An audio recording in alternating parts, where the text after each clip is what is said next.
There's an old market saying, you can have good news and cheap stocks, but not both at the same time. A quick look at the performance of the world's leading stock markets in the first quarter of 2015 backs this up.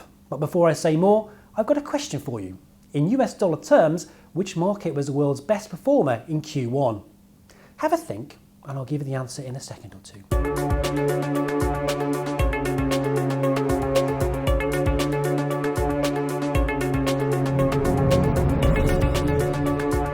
Hello, I'm Mark Dunne, and this is Breaking the Mould, our regular look at the financial markets.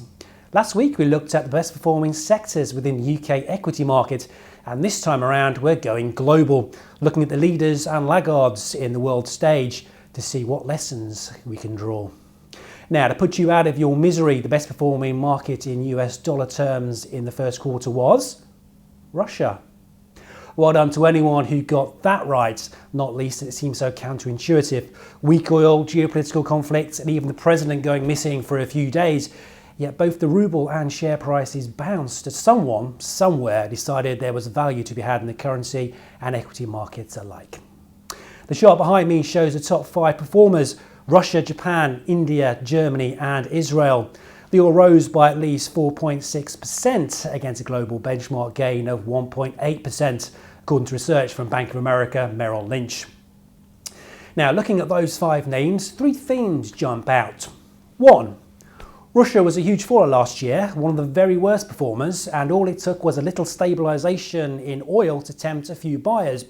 2. Central banks are playing a big role, as Japan and Germany are both beneficiaries of local quantitative easing or QE schemes.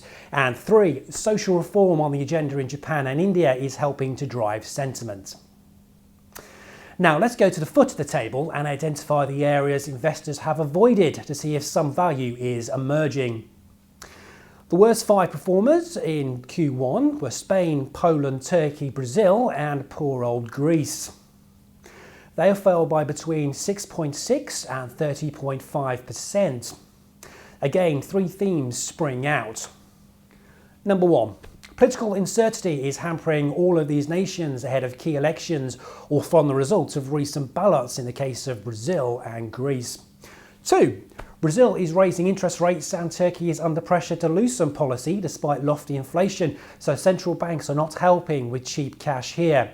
And finally, economic growth is weak or at least disappointing relative to market expectations. It'll be interesting to see if someone starts hunting for value amongst this quintet as the year progresses and what catalysts emerge, if any, to tempt people in. For Greece, a resolution to its cash flow and debt problems is required, something that may help sentiment towards Spain too. Brazil may need to pick up oil, iron ore and other commodity prices to give its sagging economy a lift, as well as a resolution to a long-running corruption scandal. But if these markets do turn, they may do so quickly, as Russia's experiences suggest. Remember that investing in these markets may not be suitable for everyone's portfolios, and any picks you do, make sure it fit with your overall strategy, time horizon, target return and appetite for risk. And if you don't understand the ins and outs of these countries, you're probably better off sticking to what you do know, even if they can be easily accessed by funds or trackers, such as exchange traded funds or EEE, TEE, EFFs. Thank you for your time and please tune in again next week.